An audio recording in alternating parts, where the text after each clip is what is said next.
It's the weekend and you have financial questions that need answering. That can only mean one thing. It's time for Jill on Money, the show that takes the mystery out of your finances. Here's your host, Jill Schlesinger.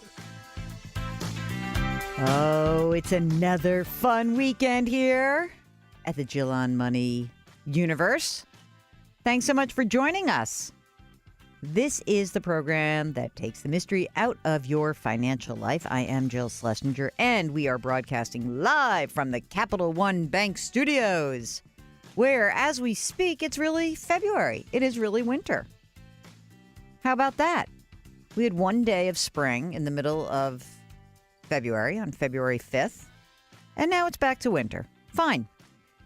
But just in case you Northeasterners are all whiny about what's going on, let's talk to somebody who really understands winter. It's Mike. He's calling from the Midwest. Do you laugh when people in Washington, D.C. or New York complain about the weather after what you guys endure for every single winter? As a matter of fact, we do kind of chuckle about the whole thing. You know, they get an inch of snow and they can't stay on the road. I know. It's like, remember that time in Atlanta, it snowed, I think, an inch or two, and there were 4-hour traffic jams. What can I do for you?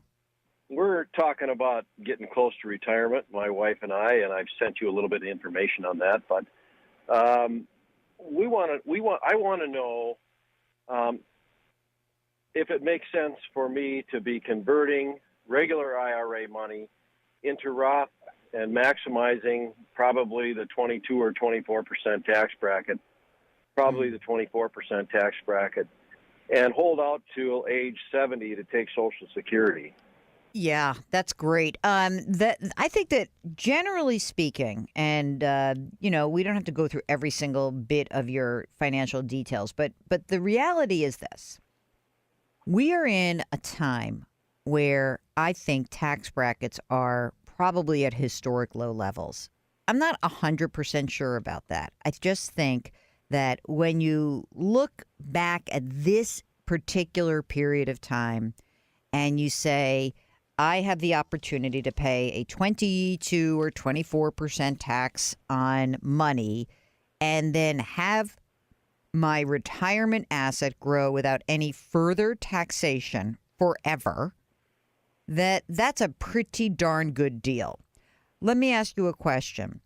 When we talk about your converting, do you have money outside of your traditional IRA or retirement plan that could pay the tax due?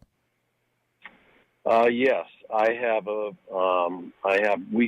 100 and some thousand that's sitting in cash, and we also have another 500,000 or 600,000 that's sitting in stocks. Okay, great. That are after tax. That's fantastic. Okay, so that's usually where people get tripped up, right? Because they say, I don't have the money. Okay, so you do have the money to do that. And in terms of the total amount that you're thinking about converting, about how much is in what we might call sort of the traditional environment, whether it's a 401k right now until you retire or an IRA, about how much is in there? About $1 million. Okay, so you definitely have the tax due. And how much longer do you think you will work? How old are you now? 65. I'll be 66 in a few months. And how much longer do you think you are going to be working? Well, I think I'm going to work full time for 2 more years. I think if my wife gets to age 62, then she can get 3 years of COBRA on my insurance plan that she's currently under. Mm-hmm. And then I can switch over to Medicare. Great. That's great. And that makes sure that she has insurance no matter what happens. I think with the government and what they do with all this stuff, I think those things will stay in place. Great. Okay. Yeah, that's great. And your wife also works right now? Yeah, she works part-time. She works in medical. She's in the medical field. She works part-time, probably 3 days a week. Okay. But she doesn't have any benefits. She's kind of a per diem employee. Gotcha. Okay. And so when you look at all the money that you have right now and you look at how your spending patterns have been, what do you estimate you need for your retirement income? Well, I'm thinking that we need around 100,000, maybe 100, between 100 and 110. Our kids are grown up. Our kids are paid for. They're both married. College is taken care of. The only thing we don't have any grandchildren. And, at some point, if we do have grandchildren, we probably want to start sticking away a little money for them for college. Mm-hmm. But right now, we don't have that issue. Right. And, my family might have I might have some inheritance from my family, but my wife will not. Mm-hmm. So. Well, then it sounds like she married very well. I'm just kidding. No, I did. Oh, yeah. Did. There you go. That's all right. So if you look at your total assets right now, is it about, am I giving this, based on what you just said, was that about 1.8, 1.9? Actually, there's some other things, too. Well, there's probably north of 2. Oh, great. Okay. And in terms of pensions, no pensions, just Social Security is what you're thinking about? Correct. Just Social Security. And I figure if I wait till age 70 to take it, I should be in the, right around 3,600 a month. And my wife will probably be another 1,400. So we're going to be around $5,000 a month. That's awesome. So essentially, you're set because the $2 million that you have now will continue to grow. And frankly, I don't see you needing a ton more. And if you're going to keep working, that number's only going to get bigger. And I love the idea of delaying Social Security until 70. I don't think that you are, honestly, I just think that the only downside to this game plan is if you do something dopey, like spend a ton more money early in your retirement, which I actually devoted a whole chapter of my book to that. But it doesn't sound like that's you. And and are you going to take some crazy risk and go and like on some lark and buy Bitcoin or something like that? Obviously not, no. But we do want to, when upon retirement, relocate either to a retirement, more of a retirement area from where we are. We live in this city, and we'd like to either be in Lake Country or closer to our kids, which neither will live around here. Mm-hmm. So well, would that require in other words, would you swap in the real estate you have for whatever you buy next, or would you require more money to buy additional? Well, that'll probably take double of what we have. It's we live in a modest home here that's probably worth $350, $400. We owe a little bit on it. Mm-hmm. And, if we upgrade, if we move to close to my son who lives in Seattle, you know what that market's like. So then I would only say this, that you're in good shape. I like the conversion, but I would be interested in you trying to sock away a little bit of extra money to make that move and to make sure that, again, sort of on the same theory that you pay the tax that's due, you then have that money available for when you are ready to move. So I love the idea of converting. Hold off on Social Security till age 70. Don't screw yourself by spending too much money. Be careful about that house purchase and don't take on too much risk. Thank you so much. Give us a shout. Ask Jill at JillOnMoney.com. We'll be right back.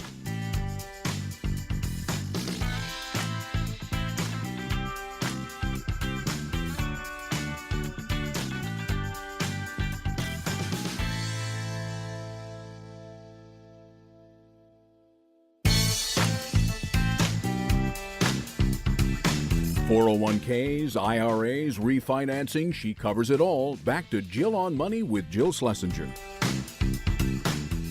You're back with Jill on Money. If you've got a financial question, we'd love to hear from you. You can send us an email. Ask Jill at JillOnMoney.com. That's what Dennis did. And the subject is taking my Social Security. Got my attention, man.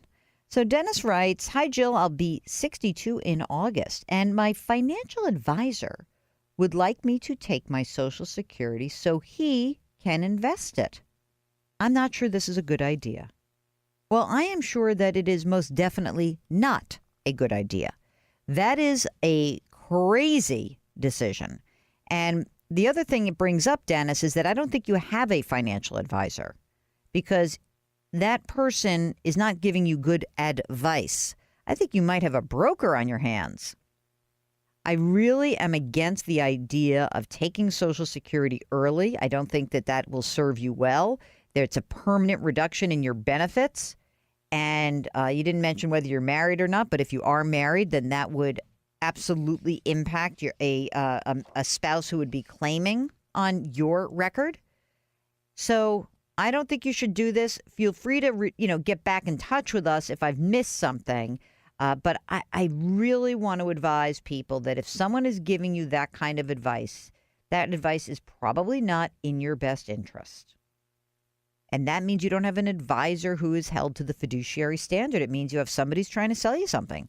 I bet this guy makes a pretty penny trying to buy investments for you with that Social Security check.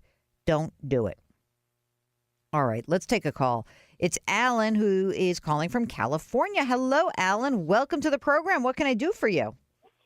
Hi, Aunt Jill. My wife and I are we're in a conundrum. We are currently renting, and we combined have an income of about $135,000. But my wife also has a small two-bedroom condo that she purchased as a rental property, investment property, a few years back out in San Bernardino County, an adjoining county. So it's a little too far for us to live in, so we've been kind of keeping it as a rental.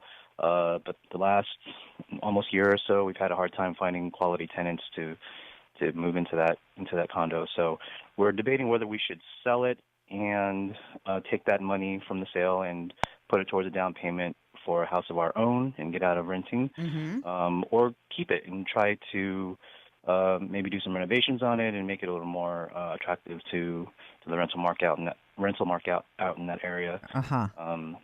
And we're just not sure what to do. Okay, so how much would you say that this is that the condo's worth right now? Just a best guess. Yeah, we're looking at comparables in the area, and it looks like around $315,000. And how much of a mortgage remains on the property? About $85,000. Okay. And when did she buy it? About 4 years ago. When she was did she live in it first, or was it always rental? No, it was always a rental. Okay. She had kind of envisioned living in it, but her job kind of took her out of the area, and she just ended up keeping it as an investment property. Okay, no problem. She probably has some tax liability that she'd incur on the sale. Did she buy it for a much lower price? Yes. How much? Yes, it did. I think the purchase price was $220. Did she put any money into it? Yeah, she did a little bit of renovating around the bathrooms and the kitchens. Nothing major, probably about $20,000 worth. Okay. And I presume she took the amortization, meaning that when she claimed this on her tax return, she was able to, not amortization, depreciation. So she was able to claim that depreciation. So she'd have to recapture the depreciation. And it looks to me, so let's see here, minus 240. So, it's not a huge capital gains, and you're not in a huge tax bracket either. So, the long-term capital gains, are you guys, wait, you said you're married, right? Yeah, okay. So, yes. You're looking at long-term capital gains at the 15% tax bracket. So, that's fine. She'll pay what's due on that. And, the way you figure that out is you take her purchase price and you add back the improvements that she made. You then say, okay, the sale price minus that amount, which is the purchase price plus the improvements, that's the gain. You'll pay 15% of that to the feds. And then you have to pay California some money. Then she's going to also have to recapture the depreciation. So, all right, there'll be some taxes due. Let's say, for argument's sake, that the $230,000 that she makes on the sale of this really nets her closer to $200,000 after you pay your taxes. Okay? Now, let's talk about what you can buy with a $200,000 down payment. Tell me, what are you looking at? What's your rent right now? We kind of overextended a little bit. We're living in a 3-bedroom townhouse right now. We had kind of envisioned having a lot of family over all the time, and we wanted to have a lot of space for dogs. So we're paying $2,200 a month for a 3-bedroom townhouse. But we are actually looking to downsize. We have apartment we're going to be moving into next month.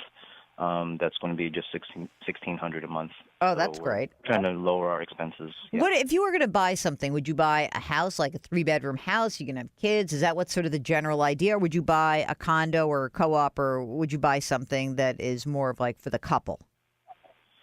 Yeah, I think we'd prefer a single-family residence house, but we're totally open to like a townhouse, just depending on obviously the situation, the location, and cost of HOAs and all that. How much money do you think you'd have to spend on a house you'd want to live in? I think right now we're looking at a minimum of 550, 500 to 550, but we're debating. I mean, one of the things too is we'd like to buy a place that we feel we could stay in for the long term. Of course. Like, why make this big move if you're not going to do it? Here's what I think you should do. Let me cut to the chase. I think you should sell this condo, and you have that money, and now you've got yourself a nice long lead time. You've got another apartment that you're going to use. You're going to keep the money from the sale of the condo, and you're going to keep it safe because you may need to use it. You probably will, right? And then I want you to start running some numbers. And I think you should be looking at opportunities in the area for a single-family house. I bet you can probably, I'm giving you a guesstimate, I bet you could probably put down your $200,000 or $150,000 on a $600,000 house, and you probably can support the mortgage payment. If you spend less, it's all the better, right? You make your numbers look better. There are some really cool calculators. The one I love is the New York Times rent versus buy calculator, and it helps you understand the difference between what you're paying now and what you could afford in a home. The other thing I think you ought to do is I think that it would behoove you guys to get pre-qualified now for a mortgage, presuming you sell this house, or so you sell the condo, you get the money out, and then go get pre-qualified, and then start looking. And you have no gun to your head. You're paying $1,600 a month in a new place. You got yourself a good lead time, and use that equity. If you want to buy a place, buy it. And if you think that you have to put a little bit more money down than the traditional 20% to make the numbers work better, then feel free to do that. Do you have any other debt that's floating out there? No. All right. No, we've paid off all of our credit cards, and we don't have anything else. I think you're in great shape. I think you should. I think sell this thing. Forget about spending more money on it. This is your house fund, and your wife made a very good purchase 4 years ago. She's going to get out of this. You don't want to be landlords. It's too far away. That sounds like a pain in the neck overall. So I say, let's grab that equity, use that equity, but be smart about what you buy. If you think that you are going to find a place on the cheap, but you won't stay there, I don't know if that makes sense for you. So I do think it would be great if you could find the house you really want to be in for the long term, use the equity, get a mortgage, be smart. Fantastic. Go for it, Alan. By the way, Alan called me Aunt Jill, so that means he's a 404 listener, and I love that. So shout out to my 404 gang. Alan, thanks so much for the call. And if you've got a financial question, give us a holler. Very easy. Send us an email. Ask Jill at JillOnMoney.com, or go to the website, JillOnMoney.com, and you can just hit the Contact Us button. Okay, we'll be right back.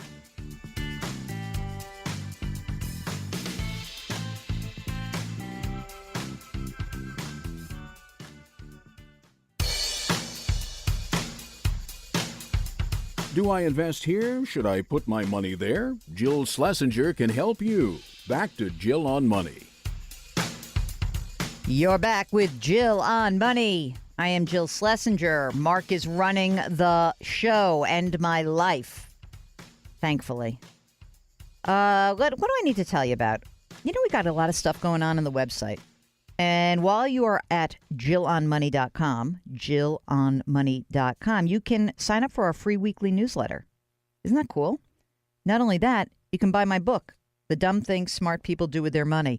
Did you really think I was going to have all these authors on for all of these years and not plug the crap out of my own book?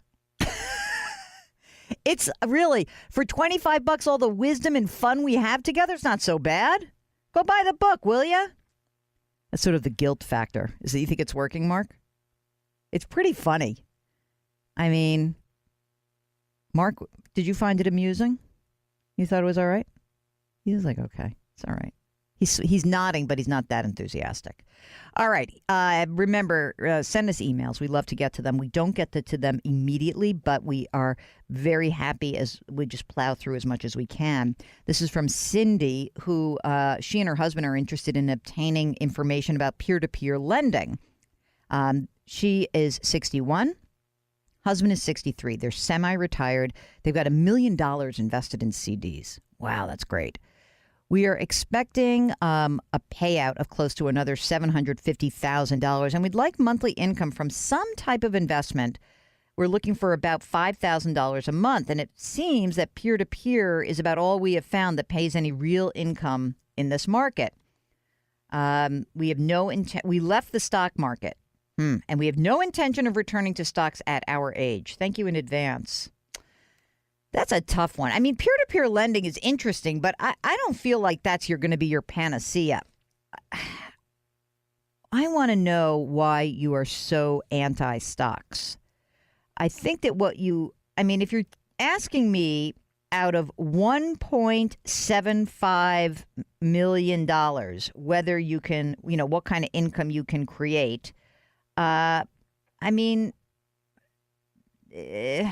you're pretty close. You can get, honestly, you could build this with CDs and bonds. I'm not sure why you have to do, I guess I wonder if you're trying to do $5,000 a month from the $750. If so, then I think you've got too much risk. But if you're looking for $5,000 a month from 1.75, totally doable. You could literally do that with CDs and some bonds or bond funds. You know what, Cindy? I'll tell you what. I'd like to talk to you more. Again, there's risk in peer-to-peer lending. There are costs involved. But what I'm really more concerned about is why you are so dead set against stocks and what happened to you that caused that.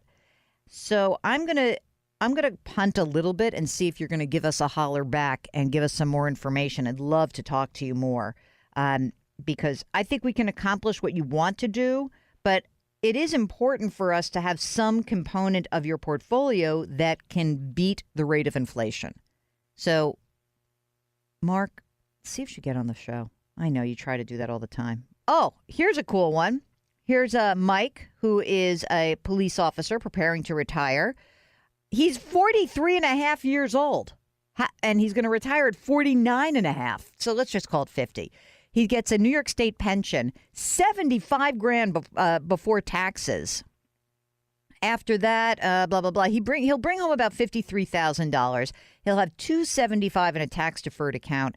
No debt. Everything will be paid off. They live comfortably on $75,000 to $80,000 a year net, meaning what they bring home. Their 12-year-old is going to graduate high school. $30,000 set aside for her college. She's going to get the rest with student loans. I don't think I'll need to tap into Social Security early. That's always an option. Retirement is set up so that my wife will continue to collect my full pension. Any thoughts and guidance you can give me? Yeah, you're going to be 50 years old. Keep working. I'm not saying you should still be a cop because that sounds dangerous and scary. Agreed, Mark? I say you get out, but then go get figure out what you want to do next. Definitely. Because obviously we need to fund the gap between let's call it, let's say you'll have $50,000, you need $30,000 a year. So you need to go out and earn somewhat like $50,000 a year. You could literally go back and be a teacher for that. That's a hard job too, but hopefully. I think so. I think you're in good shape. You should not ever think about dipping into Social Security early, but you need to make $45,000 a year between the two of you to float your lifestyle. And that's what you should do from 50 to 60. And it will only make everything better. So that's what I would do. Okay. Nancy writes, I received some money from my mom, $17,000. I have $23,000 in credit card debt. I want to get the debt paid off. Should I negotiate and offer half to settle? Well, you're going to take a ding on your credit report if you do that. You could if you don't need to borrow money and you don't worry that your credit score is going to stink for a couple of years, because whatever is forgiven is going to, that if they report it, your credit score will take a ding. I kind of want to know what else you have going on, but yeah, it would be great if you could get a settlement, but remember, it is going to hurt your credit score. So that's okay if you don't need to borrow money. But if you need to go get a car, go get the car first. Okay? Makes sense? All right, how am I doing, Mark? One more? Okay. Okay, this is from Kelly, 60 years old, husband 62. Kelly has a small 401k, $40,000. They've got a $275,000 mortgage, 9 years left. The house is worth $750,000. I make $120,000 a year. My husband makes $48,000 a year, and we have roughly $20,000 in debt. We are a mess living paycheck to paycheck. Should we sell the house and pay off debt and buy a small house?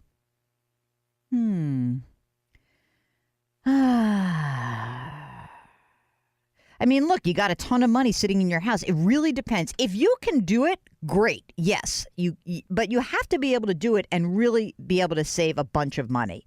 So if you consider that your house is worth $750,000 and there's some closing costs and you pay off your mortgage and you can buy something new or even rent for a little while. I mean, I might rent for a little while before I buy. Then I'm game. I'm game. But look, the problem with downsizing is everyone says, oh, I'm going to downsize, but they don't really downsize. I have like an entire chapter in my book about this. So yes, it's a great idea, but you really have to do it. Okay. And usually means moving somewhere else to do that, but we'll see. You're listening to Jill on Money. This is the program that takes the mystery out of your financial life. When we return, more of your questions. We'll be right back.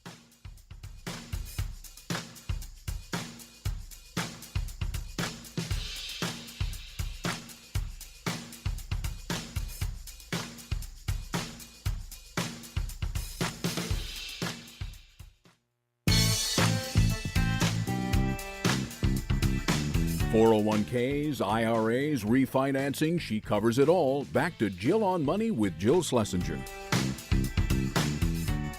You're back with Jill on Money. If you have a financial question, and this is the time of year, I'm telling you, first quarter, it's all about you. Are you going to the gym? Going to the gym more? Mark, guess what I started doing? Meditating again. I'm off Headspace. That guy's voice, who I love so much, that guy Andy, started bugging me. I'm into Calm. That's my new app. Plus, it's cheaper, by the way. Half the price. All right. This is a note from Michael, and the subject is retirement stress, which, I always hate that as a topic there, stress. Michael writes, Dear Jill, I love your radio show. I'm 69, semi-retired, and receive $978 per month. I also receive a military disability and work as a, what does this say? Oh, I see. And work as a remodeling carpenter. His wife just took her full Social Security at 66. She's still working as a pharmacy tech at the VA. She's got a TSP account that is mostly invested in the common stock index. Guys, got that? Let me just pause. This dude's 69, the wife is 66, and she mostly is invested in stocks. Obviously, our biggest worry is her retirement account. After, looks like 2001, he lost 60% of his stock investments. That was supposed to be his primary retirement. We are scared something like that could happen again to her retirement.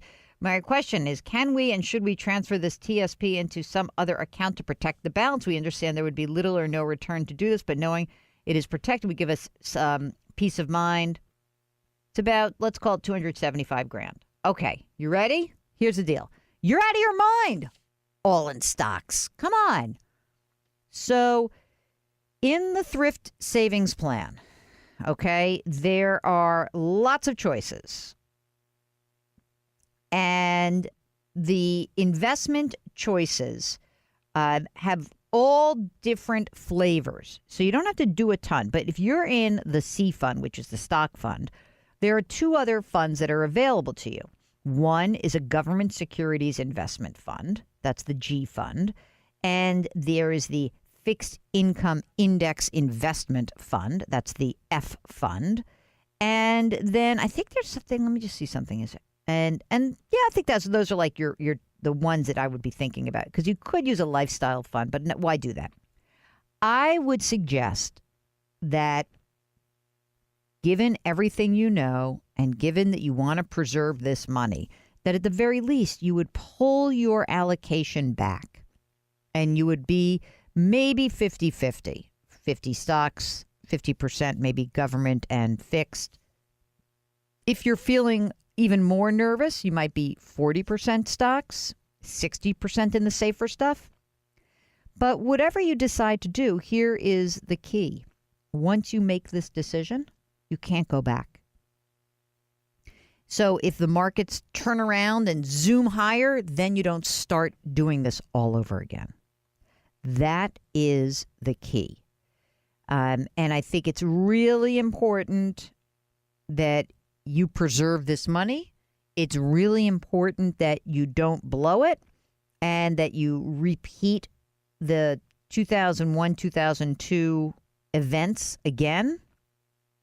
So what I'm really encouraging you to do is to lock down a good portion of this portfolio. I mean, again, if you can basically live on your Social Security, her Social Security, your military disability, and that is what you're able to live on right now, that's a great piece of this for you. You know? So if you can confine your spending to the money that's coming in while you're still both working, then that's great. By the way, he also has some credit card debt, but they're gonna actually pay that off, which is good. So no more credit card debt. Get some ample reserves in, just beef that up. And then do not take on so much risk. This is when you find that people are just their own worst enemies. They have too much risk. And that risk it might lead them to do something, how can I say it? Stupid. It's not that you are stupid. It's just that the amount of risk that you have causes you to do something that's just, it's not going to be in your best interest. It's just not. And so as you are looking at your financial life and you're nervous about stuff, all you need to really think about is, how can I keep myself on the straight and narrow? You want to avoid mistakes. We are all going to make mistakes. We just don't want to make them be big mistakes that cost us dearly down the line. Pull back that risk. Be very clear that the risk that you take on the way up is very scary on the way down. And you don't have to do this. You just don't have to do this. Okay? I'm nervous for these guys, but I think they're going to do what we say, which is great.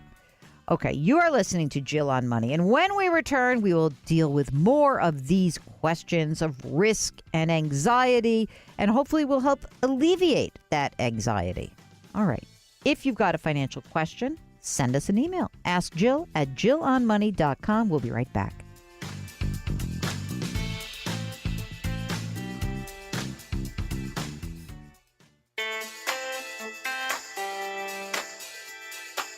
You're back with Jill on Money. Hey, you're listening to the radio show, but, we have a podcast for all you podcast fans. Guess what the name is? It's called Jill on Money. We were kind of smart. We finally changed the name. I don't know, really. We were just so dumb. I know. Mark's like giving the hand to the forehead.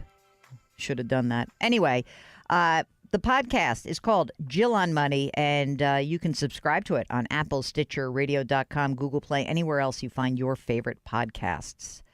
And if you'd like to send us a note, because we love to hear from you and answer your questions, just email us, askjill@jillonmoney.com.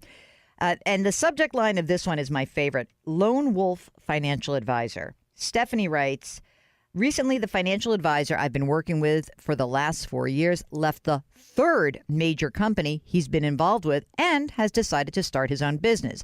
I trust him and I want him to continue to handle my funds, but I'm concerned about what it means that he's not attached to a larger company.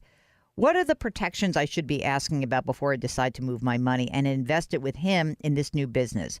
Well, first of all, who is this guy? Why is he losing his job 3 different times or moving around? I don't love that idea that this guy's moving around. I mean, I guess it depends for 4 years to be at 3 different companies raises my yellow flag, right? It's a warning sign. So I really want to know more about where he has worked. How is he credentialed? Is he a certified financial planner? Is he a fiduciary, meaning does he have to put your interest first before his or his company's? Is he charging you? How is he charging you? What's he really doing for you? And specifically, when he's moving to this next place, I want to know where the funds are going to be held. Right? Which big firm? So a lot of independent people go through Charles Schwab or they might go through Fidelity. I want to know who is the custodian of those assets, but I really want to know more about him. So if you wouldn't mind, Stephanie, I want you to get back in touch with us and give us some more details so we can walk you through it. All right, that's it for the first hour. Stay tuned. It's a whole nother hour. It's fantastic. It's Jill on Money, and we will be right back.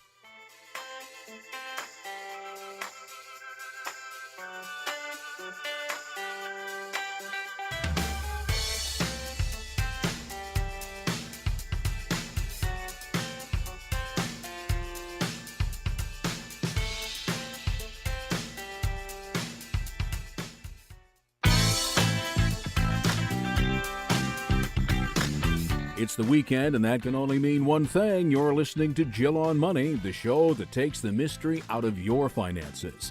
Here's your host, Jill Schlesinger. You are back. It's hour number 2 of Jill on Money. Thank you so much for joining us this President's Day weekend. Are you taking Monday off? I am. How about you, Mark? No, he doesn't take days off. Well, I'm just not doing radio hits that day.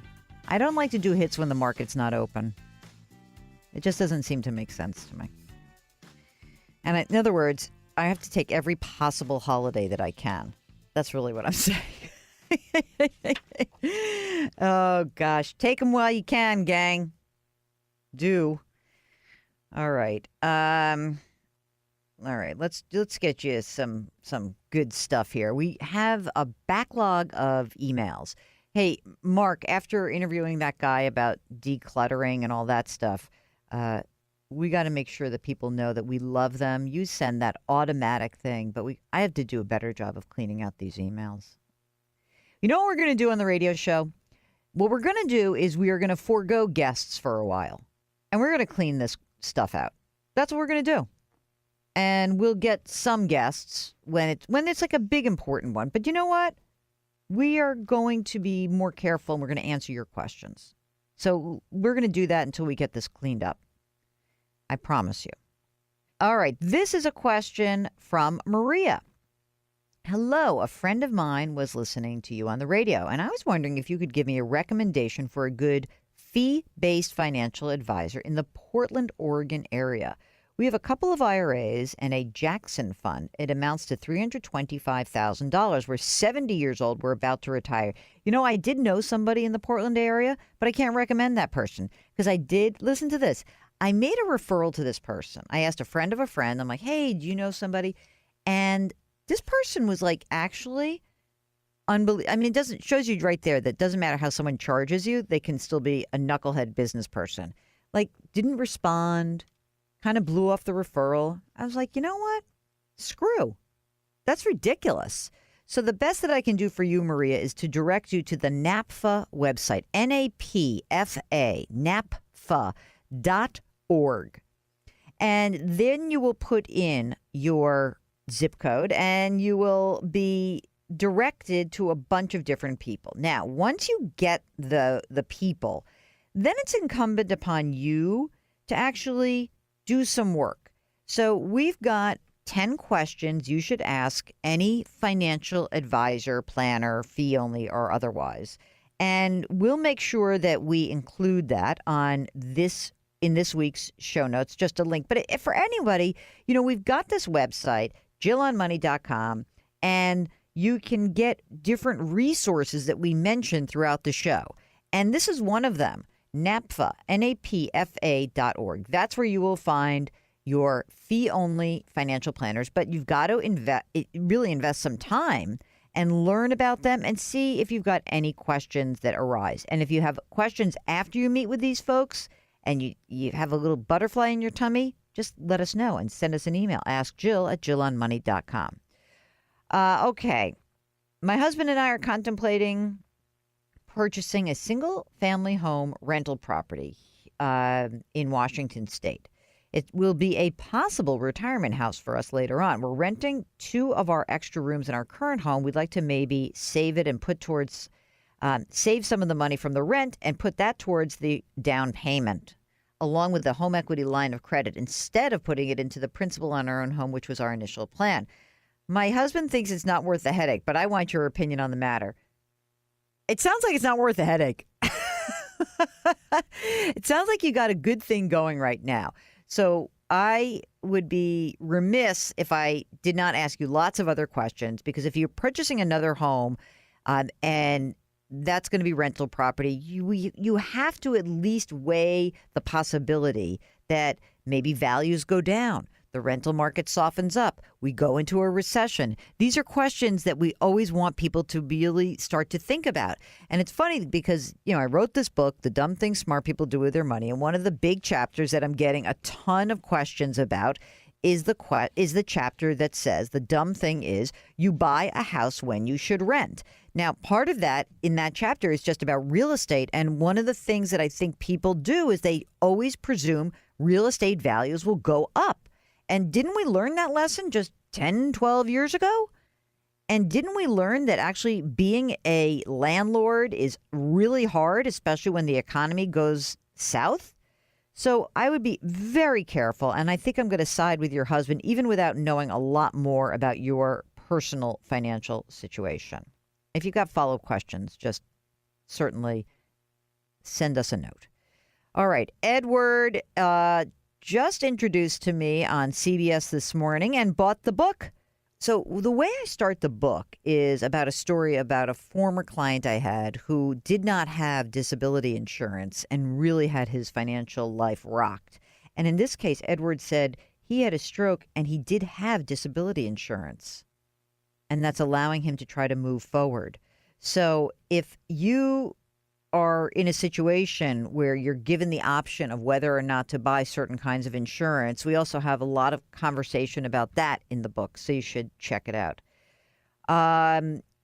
Jan writes, reverse mortgages, are they a good deal? I'm 60. It's so funny. It's like every topic in the book in this segment, Mark. So one of the chapters in the book, I know I'm going to stop shamelessly promoting it. But it's just funny because it just so happens that in the first chapter of the book, dumb thing number 1 is you buy financial products that you don't understand. And one of the products I talk about is reverse mortgages. So, Jan, maybe you want to buy the book. Anyway, here's Jan's deal. 66 years old, $290,000 in assets, $880 a month in Social Security. I'm debt-free. I live in Washington State. I want to buy a house and have talked to a lender about a reverse mortgage. My plan would be to stay in a house for at least the next 10 years. I'm an artist and find renting untenable due to my use of a soldering torch to create my art. I am told the down payment for me would be 61% with a reverse mortgage. After this point, I really don't understand the principles in play. If I could find a house for, say, $260,000, if they're even out there, would that reverse mortgage be a good idea? No. This sounds like a terrible idea all around. You don't have enough money. You need to preserve your $290,000 in assets. And $880 a month in Social Security isn't that much. So I don't know what to tell you except that maybe your artistic endeavors should be separate from your personal life. And maybe you need to rent some warehouse space or something. I don't know what's going on in your neighborhood and what's happening, but you cannot possibly tie up money in a house when you don't have a lot to begin with. So please be careful about this. There are a lot of lending products, loans, reverse mortgages, student loans even, that are available. Doesn't mean you should take them. And I want to be very clear that as far as I'm concerned, it is important for you to weigh the risks, and their risks are heavy here. All right. When we return, more of your questions. It's Jill on Money. Check out the website, jillonmoney.com, and you can sign up for our free weekly newsletter. We'll be right back.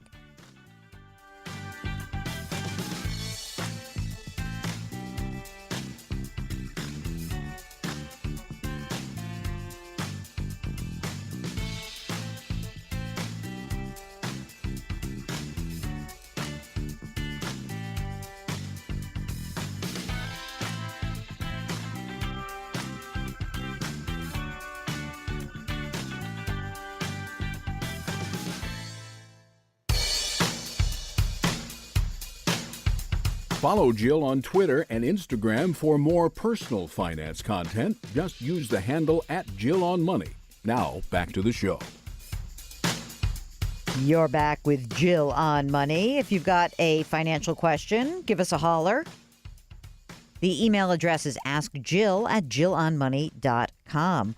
I was just thinking about this because we've just come off Valentine's Day, which I really think is the worst possible day of the year to go out to dinner. Maybe it's tied with New Year's Eve. I hope you didn't do that because, first of all, they always have these weird menus and they kill you. Ugh.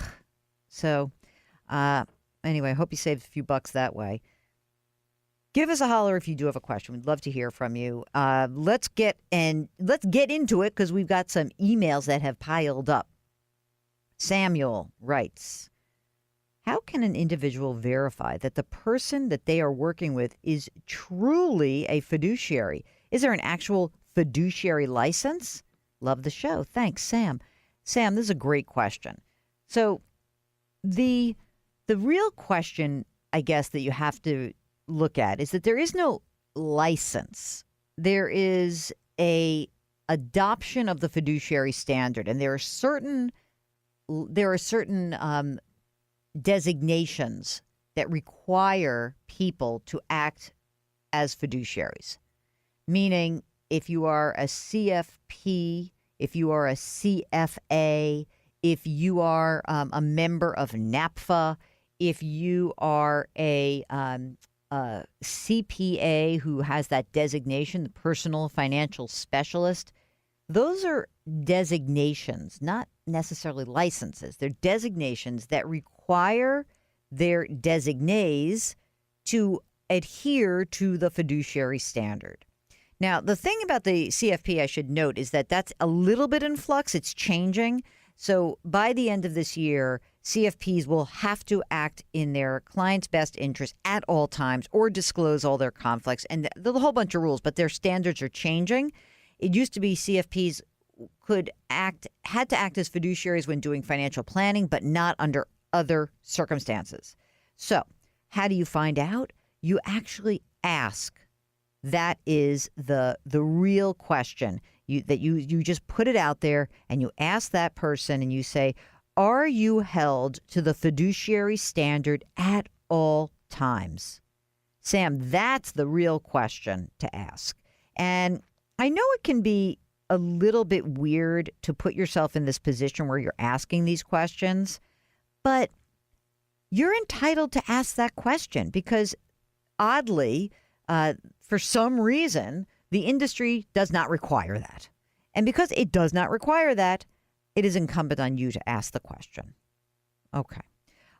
Here's a question from Mike, who's 60 years old with a 401k that's got $1 million. He currently contributes 14% of his salary into the account. He's got $400,000 invested in a stable value fund, which last year earned 2.1%.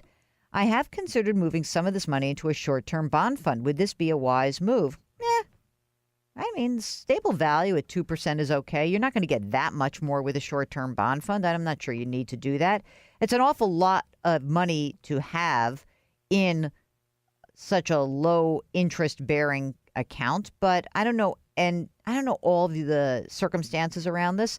So I might say that some of that money that's in stable value, is it possible that you kind of move into maybe an intermediate term bond? That could be a possibility. And I don't know where the other money is. So if you're telling me that 400 is in stable value and the rest is in aggressive stock, then I might say keep it there. So I need to know a little bit more about the rest of the portfolio. So the second part of this is that Mike's has a financial planner who suggested that he move the majority of his stable value fund into a fixed index annuity. Do you hear the silence? I almost feel like I want to get one of those Jim Cramer sounders that's like, wah, wah. Mike says, I like the guarantee of an annuity. I feel like I could get better returns by keeping my funds within the 401k account, investing on my own. You're absolutely right. This is not a financial planner. This is a bad person. This is a bad person who absolutely, apropos of our previous question, this person is not a fiduciary. That is rotten advice. In fact, I don't know what else that guy's doing for you, but I'd fire him just for making that suggestion. My thoughts on annuities are you don't need it right now. Okay? You don't need it. Oh, here's a little bit more. I plan to work for 2 to 5 more years. So that's good because he's 60, so he's going to work for a while. And he said another plan would be to use the bucket concept. That's just keeping different money in different types of investment strategies based on when you're going to need the money. The real question is, what is it that you need to create out of this account? Because all these questions really land at that point. In other words, you've got $1 million. Are you looking at pulling $5 out of this account? $5,000 out of this account? I mean, what are we looking for? So this is the way I start the conversation. Hey, Mike, how much money do you need to live on when you retire? Then we go backwards. We say, how much money is coming from Social Security? How much is coming from pensions? What other income do you have? Do you have rental property? And then how much money are you going to need to draw down from this 401k account? Here's my suggestion. Love for you to follow up this email with some more information or come on the air with us. Let's just come on the air and let's walk through this and figure out how to get you where you want to go. Okay? Really, that's the best game plan. Pat says, my husband and I are exploring switching from a target fund at Fidelity to a managed account at Fidelity and 2 other companies they recommend. All are fiduciaries. We're close to retirement. We have just over $1.3 million. Is it worth it to switch to managed accounts and pay more fees, or should we keep it in a target fund? Well, I mean, what else are they going to do? Are they going to give you real financial planning? Otherwise, you're throwing your money out the window. So I would say this. I don't know if you need a managed account. You really need to look at your own circumstances. Are you, again, like we said to Mike, like, what is it that you need? Is this just an asset question? If it's, hey, should I keep my money in cheaper assets than expensive ones? Then always choose cheaper. What else are you getting for that extra money? There is no managed account that over the long term beats index funds. So what else are they providing for you? Is it financial planning? In that case, maybe do it. Okay. Ken writes, he is retired. He's 72 years old. He's about to start a part-time job with a government contractor. The employer contributes $5 an hour to a 401k. What do I do with a 401k at 72 years old? You use it. Use it. It's great. Put that money away. Do it. I don't see nothing bad there. I mean, if you don't want it, you can eventually take it out. But yeah, I like when people put money away for me. It's a good thing. I see if I could get this one. And no, I can't. All right. Listen, if you've got a financial question, we want to hear from you. The email address here is askjill@jillonmoney.com. Hey, do you know that we have a sister podcast? It's called Jill on Money, the podcast. Isn't that cool? It is slightly different. We have different kinds of guests. We have different callers. We have all different things that are happening over there.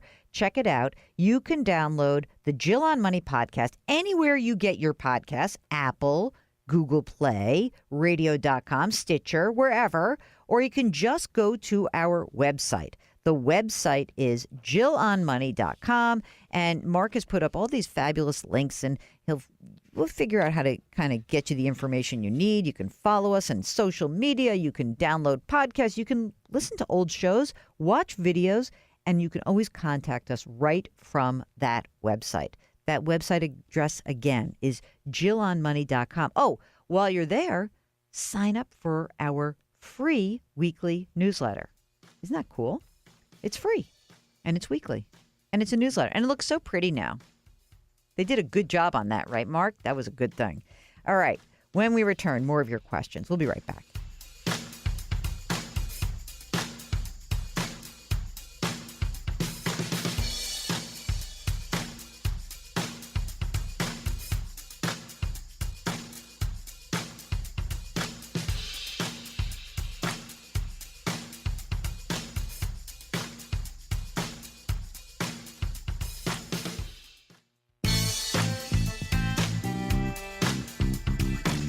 If you've missed any part of the show or want to check out a past show, go to jillonmoney.com for more great personal finance content. You're back with Jill on Money. This is the program that takes the mystery out of your financial life, and we do that by answering questions that you send us. So if you've got a financial question, give us a holler. Ask Jill at jillonmoney.com. That's what Paul did, and he writes, I heard your answer to a question, and you asked, are you 100% in stocks? I'm 37 years old, and I am basically 100% in stocks. In my 401k, I put 11% in company match. I make around $90,000 annually and have about $70,000 in my 401k thus far. What is your recommendation for an allocation, like for a person in my position? Look, I just don't think that anyone, unless you are a perpetual investor, meaning that you're Warren Buffett and you really are basically investing for infinity, that 100% in stocks is not necessary. That said, if you're really a risk tolerant human being and you really don't need this money for a while and you don't think you're going to be dissuaded by any of the gyrations in the market, you can be aggressive. But I don't really see that you need to be much more aggressive than 80-20. That's about it for me. I'm a wimp, though. So if you think that you can handle more, okay, have at it. But again, I just don't think it's necessary. All right, here's a question from someone who saw my interview on CBS this morning about my book, The Dumb Things Smart People Do With Their Money, 13 Ways to Right Your Financial Wrongs. How many times can I say that in a given show? Let's just count. This is payback, guys. I have not sold anything ever on this show for how long? 8 years? This is our 9th year we're coming into, Mark? I think so. So now in the 9th year, I'm sorry to say, I'm going to hawk my book like crazy. Anyway, this is a question. I want to know if you can point us in the right direction. My husband was recently notified about a 401k account from a previous employer that has about $20,000 in it. My husband is an independent contractor, so no employer-sponsored plans he can roll the funds over into. Any recommendations where he can establish an individual account? We were hoping to also have somewhere that could provide guidance as to how to allocate and diversify the funds safely, but in a way that also capitalizes on a reasonable return. That's a great question. So you have a lot of options. The easiest options are to open up an IRA rollover account at a place that has an online investment management system. So what is that? That could be a place like Vanguard that has, instead of you allocating your funds, you can use something called the Vanguard. What's it called? Personal something services. But it's for 0.3% a year. You can go through a risk assessment questionnaire and talk about the things going on in your life. And it will basically be an automatic online investing platform. You may have heard of something called a robo-advisor. So that would be a place like Betterment or Wealthfront. Or Personal Capital. But really, Betterment, I think, is the best one of the group, not just because they sponsored my podcast for 2 years, but because they actually have a good platform and it's easy to use. And that will cost you 0.25% a year. So you can go to Betterment, you can go to Vanguard, and those are basically online systems where you, if you wanted to, you can also get a human being, but mostly it's just to allocate assets. And I think that's going to be your best bet. So good luck. Kathy writes, is it better to consolidate, pay off high interest cards first, or pay cards off with the smallest amounts first, then pay off the higher balance cards? Okay, Kathy, this is a great question because it's sort of, there's very differing views. I think consolidation can be good, but it's really can be dangerous because usually when you consolidate, if you don't pay your debt off in a certain period of time, everything goes up in terms of an interest rate. I like to pay off high interest rate cards first because it just makes more sense mathematically. There are others who say just pay off some of these little ones because it feels good to unburden yourself. But I have a sneaking suspicion that if you have the discipline to pay off those high interest rate cards first, that will actually be your key to success. So go for it. If you have a problem, don't worry. I'm happy to help you out. Just follow up with me. Shirley wants to know, are online banks safe? Sure. Yeah, of course. One of the places that I like to find deals from online banks is, you hear me talk about it, depositaccounts.com, because they have a great way of curating all the deals that are out there. But as long as a bank has FDIC insurance, then I think that you're going to be very happy. So I absolutely very much a fan of the online banking model. Okay.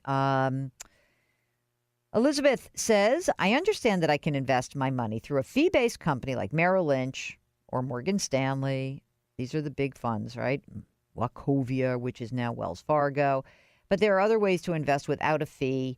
How do I determine where the best place to invest my money and keep the fees to a minimum? Look, the best place to invest your money to keep your fees to a minimum is to go to an index fund company like Vanguard, like T. Rowe Price.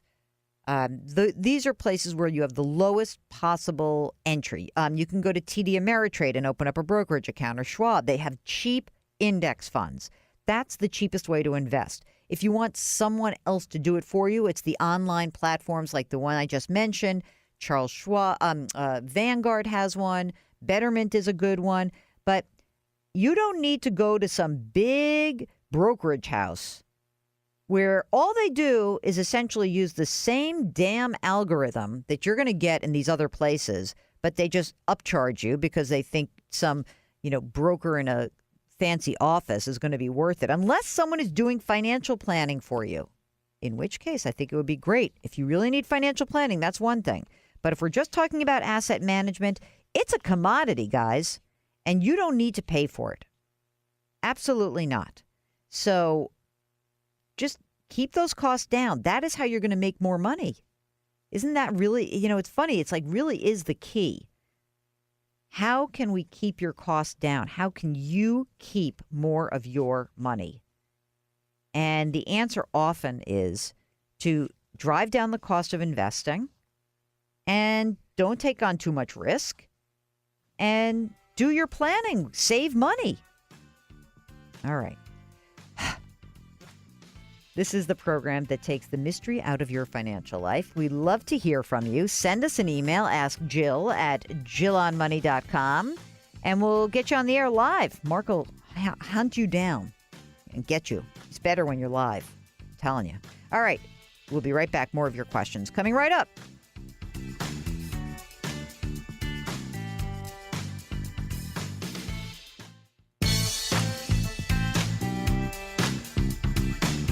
If you've missed any part of the show or want to check out a past show, go to jillonmoney.com for more great personal finance content. You got that right. It is great personal finance content, but it's also some more stuff beyond just personal finance at jillonmoney.com, because you get real up-to-the-minute news stuff. Because when I appear on evening news at CBS or CBS This Morning, Mark diligently pops that right into the watch part of the feed. And when I write articles for the Tribune or when I write for other publications, We put it in the read section. Watch, read, listen, the book, all that stuff right there at JillOnMoney.com. That's all you have to do. Hop onto the website, JillOnMoney.com. And by the way, if you're like poking around the website and you go like maybe you say, oh, what's in the resources, and something comes up for you, we also have a contact us button right from the website. So it all works together. And we'd love to hear from you. So please, please do send us emails or contact us. Ask Jill at JillOnMoney.com or from the website. Just hit the contact us button and we'll get it. Okay. Chuck writes, I am considering purchasing an annuity. I am 69 years old. I have $100,000 that I don't need to fund my retirement. I would use it to fund my 2 granddaughters' college education in about 10 years. Mark's giving a double thumbs down just as I read this. Do you have a recommendation for the type of annuity which would be suitable? Yes, I have the perfect recommendation. No annuity. So the thing is that he's also considering buying the Vanguard Dividend Exchange Traded Fund as an alternative to the annuity. What are my thoughts? I mean, if I just had to put annuity versus putting money in a couple of ETFs, because I wouldn't put it all in a dividend ETF. I would maybe do some in an ETF that is a stock-oriented one and some in a bond-oriented one. But what about doing a 529 plan? Why not? I mean, you've got 2 granddaughters and they've got 10 years to go. You could essentially, and you've got, I don't know what state you're writing from, but you could essentially put 50 grand into each of these kids' accounts because you're allowed to make a lump sum contribution to a child's 529 plan as long as you make sure that you're not gifting to them on top of that. It's basically, it's kind of like saying I'm giving this gift for the next 4 years, right? Because the gift exclusion amount is $15,000. So, within 4 years, you basically say, I can't gift anymore, but just going to do this in one lump sum. If you have a state income tax incentive, you use your state's plan.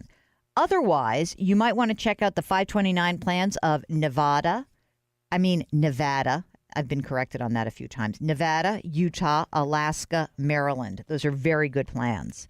So that's what I would do. So I would say 529 first. You know what happens with a 529. You put the money in. And there's no tax. It's fantastic. As long as the kids use that money for education, they pull the money out and pay the tuition, they pay the cost, they do that. And there's no tax due, presuming you use it for qualified education expenses. So do that. It's so much better. I think that would be great. Okay, David writes that he enjoys my columns in the Chicago Tribune. I'm reasonably financially astute, but I seem to be frozen in taking the next steps to invest around $750,000, which is currently in cash for retirement income. I have an advised account at Charles Schwab, but have this account separate at Vanguard. It was GE Capital, a 401k rollover. Vanguard has a CFP advised program, but they want you to invest it all at once, which I'm not in favor of. I'd like to hire a fee-based CFP that specializes in building retirement portfolios with a focus on income. I'm 61, 2 to 3 years from retirement. It seems like all the websites that I go to for CFPs, everyone has a retirement focus. Any ideas on winnowing the list? Guys in Illinois, let's send him the Illinois guy. I got a guy in Illinois who's interesting. I really like him. So we're going to send you that. But if you want, one of the things that's interesting is that pretty much any CFP is going to be able to really focus on retirement. That's it's sort of like one of the big, huge categories. But if you are, it sounds to me like you are very much fee sensitive, which is smart. So you may want to look at NAPFA, the National Association of Professional Financial Advisors, NAPFA.org, NAPFA.org, and pop your zip code in there and see what comes up. But we will send you the name of somebody we know in the area that's close to you in Chicago, who I think is a great guy. And this is not an endorsement, but it's just, I think that people need to know that, at least when I'm not vetting these people to the point that I really, really know. Sometimes it's just personality. So meet with a couple of people and see what you think. And, when we know people who are close by in your neighborhood, we'll try to help them out. I don't get any money from referrals. I just know these folks because I've been around the industry for so long. So long. So old. Oof. Anyway, I hope that helps. Very glad to hear from you. If you've got a financial question, we want to hear from you. Ask Jill at JillOnMoney.com. And by the way, this is we had some questions about college. I know that college acceptance letters are going to be coming in the next couple of months. Don't forget to talk to your kids about college. Please tell them how much you can afford. You're listening to Jill on Money. We'll be right back.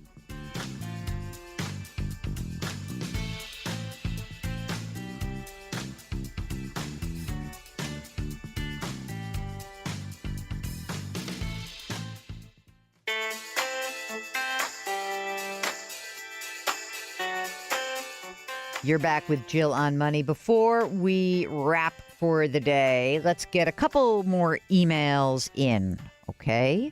Carol writes that she's just moved from Chicago to Raleigh and wants to find a financial planner. How would I do that?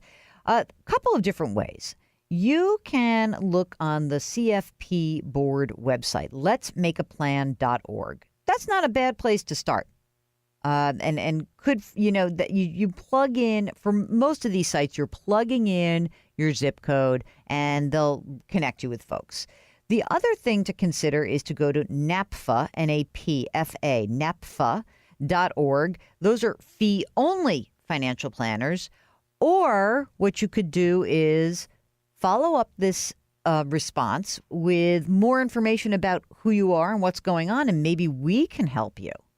I just interviewed a guy who talked about how important it is to, hear voice, hear inflection. We'll give you part of that interview in the next few weeks. But it is so much better for us to hear your story on the air because we end up asking questions that we may not always cover when I read the email. And you may not even think to give us when you're sending us all that information. So try to do that. Come on the air. You can change your name. You could say I'm Jill from New York, but you then could say I'm Jane from the Bay Area. Create an alter ego. Stuart has a question. He's turning 65 at the end of March, and he's not currently employed. He's always turned down employers' health insurance because he's been covered on his wife's plan, which is amazing. My wife is 5 years younger than I am, and she has no plans to retire or divorce me as far as I know. Thank you for that. With all the articles I've read and everything you've said, I don't recall if you have talked about people like me. What should I do about Medicare Part B or Part D? Does being on my wife's plan mean I don't need to sign up for Part B? I don't want to incur any penalties. I don't think you have to do anything if you're on your wife's plan. I don't know if you have to actually. I think we got to look at that. We're going to do a little research. We'll get back to you. But stay on your wife's plan for now. Let me do some research, and then I promise we'll follow up. Good. Fabulous. Thank you. What a great show. Thank you so much. Hey, don't forget, the book is on sale anywhere you get your books, or just hop on to the website, JillOnMoney.com.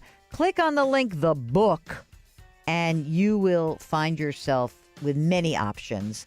It's called The Dumb Things Smart People Do With Their Money, 13 Ways to Right Your Financial Wrongs. And we are so happy that you've helped us build this book and this following. So thank you. Have a great weekend. We'll talk to you next week.